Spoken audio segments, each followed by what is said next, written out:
예수께서 들으시고 배를 타고 떠나사 따로 빈들에 가시니 무리가 듣고 여러 고을로부터 걸어서 따라간지라. 예수께서 나오사 큰 무리를 보시고 불쌍히 여기사 그 중에 있는 병자를 고쳐주시니라. 저녁이 되매 제자들이 나와 이곳은 빈들이요 때도 이미 저물었으니 무리를 보내어 마을에 들어가 먹을 것을 사 먹게 하소서. 갈 것 없다. 너희가 먹을 것을 주라. 여기 우리에게 있는 것은 떡 5개와 물고기 2마리뿐이니이다. 그것을 내게 가져오라. 무리를 명하여 잔디 위에 앉히시고 떡 5개와 물고기 2마리를 가지사 하늘을 우러러 축사하시고 떡을 떼어 제자들에게 주시매 제자들이 무리에게 주니 다 배불리 먹고 남은 조각을 12바구니에 차게 거두었으며 먹은 사람은 여자와 어린이 외에 5,000명이나 되었더라. 오늘 본문에서 예수님께서 13절에 보면 들으셨다라고 말씀을 합니다. 예수께서 들으시고, 여러분 이 들으셨다는 건 무엇을 들었냐 하면 바로 앞에 14장 1절부터 12절까지의 말씀을 보면 세례 요한이 이제 처형을 당하는 그런 이야기가 나옵니다. 다른 말로 하면 예수님께서 들으셨다라는 건 뭐냐면 세례 요한이 순교당했다라는 것이죠. 12절에 보면 제자들이 와서 시체를 가져다가 장사하고 가서 예수께 아뢰다 그럽니다. 여러분 그 세례 요한은 예수님의 길을 예비하는 하나님의 사자로서 이 땅에 왔었습니다. 그래서 예수님을 대신해서 먼저 세례를 베풀고 또 예수님 세례 받으셨죠. 또 예수님의 길을 예비하면서 많은 사람들의 마음을 돌이켰고, 이제 세례 요한이 예수님이 장차 이제 돌아가실 것을 예고하며 또 죽음으로써 어떻게 보면 예수님의 길을 예비했다라고 볼 수 있습니다. 자, 그렇게 해서 예수님께서 이제 이 이야기를 들으시고 배를 타고 떠나셔서 따로 빈들에 가셨다 그럽니다. 여기 이제 빈들이라는 말은 헬라어로 에레모스라고 해서 광야를 가리킵니다. 예수님께서 세례 요한의 죽음의 소식을 듣고 따로 다시 광야로 가신 것이죠. 광야로 갔다라는 건 뭐냐? 이제 하나님 앞에 새로운 사역을 앞두고 단독자로 서게 되셨다라는 겁니다. 여러분 마태복음에 보면 예수님께서 공생의 사역을 시작하시기 전에 광야에 가셔서 시험을 받으시면서 40일간 금식하는 이야기가 나오죠. 그러니까 거기서는 예수님께서 공생애를 시작하기 전에 이제 광야로 가신 것이고, 이제 예수님께서 다시 한번 광야로 가시는데 이번에 광야는 이제 십자가의 사역을 준비하기 위한, 본격적인 십자가를 위한 준비로서 광야에 가시게 되는 겁니다. 자, 이렇게 광야에 가셔서 이제 계시는데, 자, 이 마을 사람들이 또 많은 무리들이 이 이야기를 듣고 예수님이 계시다고 하는 광야로 사방에서 모여갑니다. 여러분 이제 예수님께서 십자가 지시고 자신의 생명을 많은 사람들의 대속물로 주려고 하시는데, 이렇게 기도하며 준비하는데 수많은 사람들이 예수님을 따라와서 광야로까지 오는 걸 보고 예수님의 마음이 많이 안타깝고 동하셨던 것 같습니다. 14절에 보면 예수께서 나오사, 많은 사람들이 그분에게 오는 걸 이제 보시고 또 사람들의 웅성거리는 소리를 들으시고 그 사람들이 나오는 걸 보고 불쌍히 여기셔서, 자, 이게 또 불쌍히 여긴다라는 말이 나오죠. 여러분 이 마태복음 8장 9장에 보면 예수님께서 많은 치유 사역을 감당하시는데 그 사역의 동력이 무엇이었느냐? 예수님의 불쌍히 여기심이었죠. 여러분 마태복음 9장을 보시면요, 9장 27절에 맹인들이 이야기하죠. 다윗의 자손이여 우리를 불쌍히 여기소서. 27절에. 그리고 9장 36절에 보면 예수님께서 이렇게 말씀합니다. 무리를 보시고 불쌍히 여기시니, 이것은 목자 없는 양과 같이 고생하며 기진했다라는 것입니다. 정말 이 무리들이 와서 예수님을 따라 나오는데 정말 목자 없는 양같이 힘들고 기진하고 줄이고 이런 모습들을 보시고 이들을 긍휼히 여기셔서 다시 고쳐주십니다. 그러니까 예수님께서는 십자가의 사역을 준비하시면서도 긍휼함이 가득하셨고 또 십자가를 지시고 돌아가실 때까지도 이 긍휼이 가득하셨습니다. 여러분, 그래서 예수님께서 십자가 지실 때 아버지여, 이들의 죄를 저들에게 돌리지 말라고 기도하는 것을 저희들이 압니다. 저들의 죄를 대신 지시는 예수님이시죠. 예. 그래서 예수님께서 불쌍히 여기시는 이 마음, 불쌍히 여기시는 이 중심으로 병자를 고쳐주시는 걸 볼 수가 있습니다. 자, 이렇게 하루 종일 사역을 하시고 15절에 저녁이 되니까 제자들이 나옵니다. 해가 지니까 부탁을 하죠. 예수님, 이곳은 빈들이고 때도 이미 저물었으니 무리를 보내어 마을에 들어가 먹을 것을 사 먹게 하소서. 이제 수많은 사람들이 몰려들었는데, 여러분 21절에 보면 먹은 사람은 여자와 어린이 외에 5,000명이라고 그러죠. 그러니까 적어도 10,000명, 많게는 보통 아이들이 많으니까요.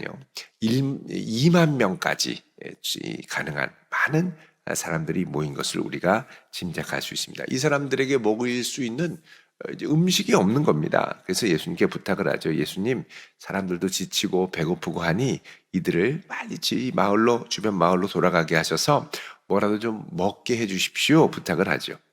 자, 이때 예수님께서 16절에 이렇게 말씀합니다. 갈 것 없다. 너희가 먹을 것을 주라. 자, 여러분, 이것은 예수님께서 장차 지실 십자가의 사역과 아주 긴밀한 관계가 있습니다. 이 제자들은 사람을 살리는 생명의 복음을 갖고, 생명의 양식을 갖고 이제 사람들에게 이 복음의 양식을, 생명의 양식을 나눠주어야 할 사명이 있게 되는 것이죠. 이것을 상징적으로 나타내고 보여주는 것이 오늘 이제 예수님께서 보여주신 오병이어의 기적입니다. 자, 이 이야기를 듣자 제자들이 얘기합니다. 예수님, 여기 우리에게 있는 것은 떡 5개와 물고기 2마리 뿐입니다. 자, 떡 5개, 이거 이제 한자로 오병이라고 하고, 물고기 2마리, 2마리의 예, 물고기라는 뜻입니다. 그러니까 떡 5개, 물고기 2마리, 한자로 오병이어라고 하는데, 이 떡 5개와 물고기 2마리밖에 우리에게는 없습니다. 이렇게 얘기를 하죠. 그러자 예수님이 말씀합니다. 그것을 내게로 가져오라. 그렇게 가져오죠. 그리고 무리를 명하여 잔디 위에 앉히시고, 그 다음에 여기 떡 5개와 물고기 2마리를 가지고 하늘을 우러러 축사하셨다고 합니다. 자, 여기 무리를 명하여 잔디 위에 앉혔다라고 하죠. 이 앉혔다라는 말, 아나클리보라는 말, 이제 여기서는 이제 아나클리테나이라는 말로 이제 이 부정형으로 사용을 했는데, 이 아나클리테나이라는 말은 뭐냐면, 여러분 그 식사를 할 때 그냥 앉는 게 아니라 옆으로 비스듬히 누워서, 그러니까 쉽게 말하면 잔치를 벌일 때 식사를 하기 위해 앉는 자세, 이게 이 아나클리테나입니다. 딱 이렇게. 그러니까 이제 완전히 이렇게 누워서 이제 잔치를 준비하는 거죠. 그러니까 물고기 2마리, 떡 5덩이밖에 되지 않았지만 무리들이 이렇게 앉는다는 건 뭐냐? 천국 잔치를 준비한다라는 상징적인 의미가 있습니다. 자, 그래서 축사하고 떡 5개를 떼고, 그리고 물고기를 떼고, 그래서 제자들에게 나누어 주었습니다. 그러니까 이 떡을 떼서 어떻게 하냐? 제자들에게 주셨죠. 그러자 이 제자들이 무리에게 가져다 주었습니다. 중간에 어떻게 이렇게 되었는지는 모릅니다. 예수님이 떡을 떼서 줬는데 떡이 또 불어났을 수도 있고, 또 제자들이 가서 떼어주는데 불어났을 수도 있죠. 중요한 건 뭐냐면 이 떡과 물고기가 하나님의 손에 들림 바 되어, 올려진 바 되어, 그 다음에 축사함을 받고, 그 다음에 제자들의 손을 통해서 나눠지게 됐다는 겁니다. 하나님의 능력이 언제 나타났는지는 모릅니다. 이제 분명한 건 예수님의 손에 있던 것이 하늘의 축사를 받고 우리의 손에 들려져서 나아가게 된다는 것이죠. 이게 기적이 나타나는 신비입니다. 어떻게 나타나는지는 모릅니다. 그런데 주님이 주신 것을 믿음으로 가서 나눠주다 보니 내 힘이 아니라 주님의 힘, 내 능력이 아니라 주님의 능력으로 나뉘어지게 되는 것이죠. 자, 여러분, 이것은 앞으로 제자들이 장차 감당할 사명과도 깊은 관련이 있습니다. 생명의 말씀, 복음의 치유의 능력, 이거는 제자들에게 속한 게 아니죠. 주님께 받은 것입니다. 자, 받은 것이 주님의 손에 붙들림 바 되어 온 세상에 나가 나뉘어질 때, 이 생명의 능력을 받고 살아날 사람들은 셀 수 없이 많아진다라는 것이죠. 여러분 마태복음 10장에 보면 예수님께서 제자들에게 이미 많은 권능을 주셨습니다. 10장 1절에 보시면요. 12제자를 부르사 더러운 귀신을 쫓아내며 모든 병과 약한 것을 고치는 권능을 주셨다고 그러죠. 자, 이 권능과 함께 이제 제자들에게 무엇이 주어지느냐? 복음이 주어집니다. 이 복음의 말씀과 권능이 함께하며 제자들이 가는 그곳에 천국잔치가 열리는 역사가 나타나게 된다는 것이죠. 그럼 주님께서는 지금도 우리가 그분의 손과 발이 되어 그분의 생명을 나누어 주기를 원하십니다. 여러분, 그래서 우리가 믿음으로 담대히 순종하며 나아가며 담대히 복음을 외치고 주님께서 내게 주신 마음을 나눌 때 거기에 생명이 살아나는 역사가 일어납니다. 천국잔치가 일어납니다. 어떻게 일어나는지는 모릅니다. 단 내게 주신 은혜를 받아서 최선을 다하여 나누다 보면 한 사람이 살아나고 두 사람이 살아나고 10명이 살아나고 100명이 살아나고 1000명이 살아나는 역사가 일어나게 됩니다. 여러분, 이거는 주님의 손에 붙들림 바 되었다가 내게 주신 그 생명의 복음으로 말미암는 것이죠. 그래서 이제 예수님께서는 이제 이 오병이어를 통해서 장차 이제 광야로부터 시작해서 십자가로 나아가 이제 죽으셔서 자신의 생명을 내어 주실 때, 그 생명을 내어 주시는 역사를 통해 무엇이 일어나느냐? 많은 생명이 살아나는 역사가 일어날 것을 이 오병이어의 기적을 통해 상징적으로 나타나시는 거죠. 자, 그때 되면 제자들이 다른 데 갈 필요가 없습니다. 직접 예수님께 받은 것을 나누어 주는 거죠. 그래서 우리도 예수님께서 내게 주신 그것을 기쁘게 나누어 주는 사명, 여러분 이 사명이 정말 중요한 사명입니다. 자, 이렇게 무리들에게 나눠줬습니다. 언제 이 음식이 불어나고 식량이 불어나는지 모릅니다. 근데 나눠주다 보니 끝없이 계속 나눠주게 되는 거죠. 이게 언제 떨어질까? 이게 다 닳아 없어지지는 않을까? 여러분, 그렇지 않습니다. 하늘을 우러러 축사하셔서 내게 주신 그 권능과 은사와 복음의 말씀은 나누면 나눌수록 끝없이 풍성하게 나타나는 줄 믿으시기 바랍니다. 그래서 이것을 생명의 소식을 나누려고 할 때 함께 하시는 주님의 권능과 능력이 기름 붓듯 우리에게 부어지게 되는 것이죠. 자, 그렇게 다 무리에게 주었더니 20절에 다 배불리 먹고 남은 조각을 12바구니에 차게 거두었다 그럽니다. 꽉꽉 배불리 먹고 남은 조각을 12바구니에 가득 찼다. 여러분, 이 12바구니, 이 바구니도 12개면 제자들이 하나씩 가져왔겠죠. 어떻게 상징적으로 보면 이것도 새 이스라엘에게 주실 양식이 그리스도 예수로 말미암아 모자람 없이 풍족하게 공급되었다는 것을 상징합니다. 자, 이렇게 거두고 21절에 먹은 사람은 여자와 어린이 외에 5,000명이나 되었다고 그러죠. 다 합치면 10,000명도 넘어갑니다. 엄청나게 많은 숫자들이 그 광야로 몰려와 천국잔치를 벌이게 된 거죠. 여러분, 광야에서 천국잔치를 벌였던 것은 그 옛날 이스라엘 백성들이 광야에서 모세와 함께 하늘 만나와 메추라기를 먹던 것을 우리가 생각해 볼 수 있습니다. 여러분, 그때도 하늘의 만나와 메추라기가 40년 이스라엘 광야 생활이 끝날 때까지 매일매일 끊임없이 공급되었죠. 근데 예수님께서 오셔서 뭐라 그러셨습니까? 내가 곧 생명의 떡이다 라고 했습니다. 예수님이 생명의 떡. 그리고 떡 대신 예수님께서 직접 떡을 떼시고 물고기를 나누어 이 양식을 이들에게 나눠주시고 다 배불리 먹고 기쁜 하늘의 천국 잔치가 아무것도 없는 이 광야에서 일어나게 되죠.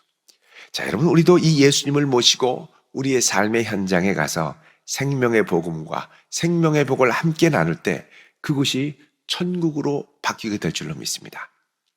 우리가 복음을 전하는 그곳에 사실 여기처럼 맛있는 식사도 같이 있으면 참 좋죠. 근데 이 모든 것들을 통하여 하나님이 공급하시는 우리를 살아나게 하는 역사가 끊임없이 계속되며 놀랍게 일어나게 된다는 것이죠. 여러분, 이렇게 이 오병이어의 소식을 통해 이 오병이어의 이 이적을 통해 지금 예수님께서는 장차 십자가를 지시고 이루실 하늘의 놀라운 천국 잔치를 예표적으로 보여주고 계십니다. 세례 요한은 죽고 예수님의 죽음을 예고합니다. 예수님께서는 이 죽음을 직감하시고 빈들에 가셔서 그곳에서 기도하며 준비하며 무엇을 예표하시느냐?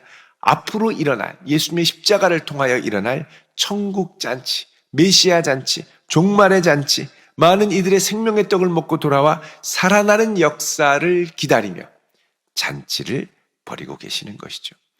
여러분, 이런 예수님의 능력이 우리의 삶 가운데도 넘치도록 임하게 될 줄로 믿습니다. 이런 역사를 기대하시기를 바랍니다. 그리고 이 예수님을 붙들고 우리가 우리의 삶의 현장에서 주님을 붙들고 나아가야 됩니다.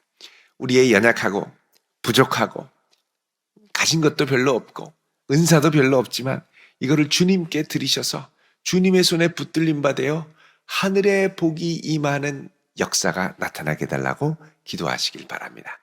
그러면 우리의 연약하게 작게 드린 이 드림이 주님의 손에 붙들림 받아 많은 이들을 살리고 이롭게 하는 귀한 생명의 역사로 나타나게 될 것입니다. 여러분, 다른 복음서에 보면 이 오병이어 물고기 이제 2마리와 떡 5개는 어떤 한 어린아이가 싸가지고 온 일종의 도시락이었죠. 그거를 예수님께 드렸더니 이것을 예수님께서 기쁘게 받으시고 축사를 하십니다. 우리가 갖고 있는 작은 것들이 주님의 손에 붙들림 받아요. 드려져서 주님이 그것을 붙들고 축복하시며 다시 우리에게 주실 때 여러분, 이게 많은 이들을 살리는 것이 되죠. 그래서 여러분, 우리가 왜 아이에게는 사실 오병이어가 전부였죠. 식사를 위한.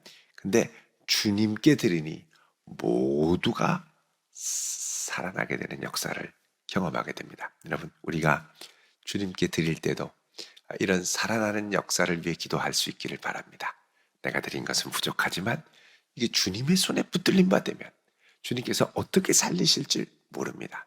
그분의 능력은 한이 없고 그분의 능력은 무궁하고 그분의 계획하심은 우리가 다 예측할 수 없을 정도로 깊고 오묘하죠.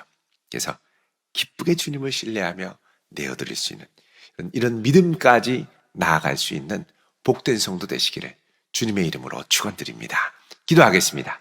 할렐루야. 거룩하신 아버지 하나님, 이제 예수님께서 광야로 가시고 십자가의 사역을 준비하시며 하늘의 뜻을 구할 때 예수님을 찾아오는 많은 연약한 이들을 보시고 주님께서 불쌍히 여기사 오병이어를 받으사 눈을 들어 하늘에 축사하시고 이제 축사한 그 떡과 물고기를 나누어 주실 때 1만 명이 넘는 많은 이들이 먹고 살아나며 천국 잔치를 경험하는 것을 저희들이 보았습니다. 주님, 저희들 갖고 있는 것 부족하고 연약하오나 이것이 주님의 손에 들려진 바 되어 하늘을 움직이고 하늘의 복을 경험하게 하는 놀라운 은총과 능력의 드림이 되게 하시고 하나님, 저희들을 통하여 많은 영혼들을 건지고 살리시는 그 귀한 역사를 계속해서 이루어 주시며 그 역사를 목도하며 영광 돌리는 저희들 되게 하옵소서. 이 한 날도 주께 맡기오며 예수님의 이름으로 기도드립니다. 아멘.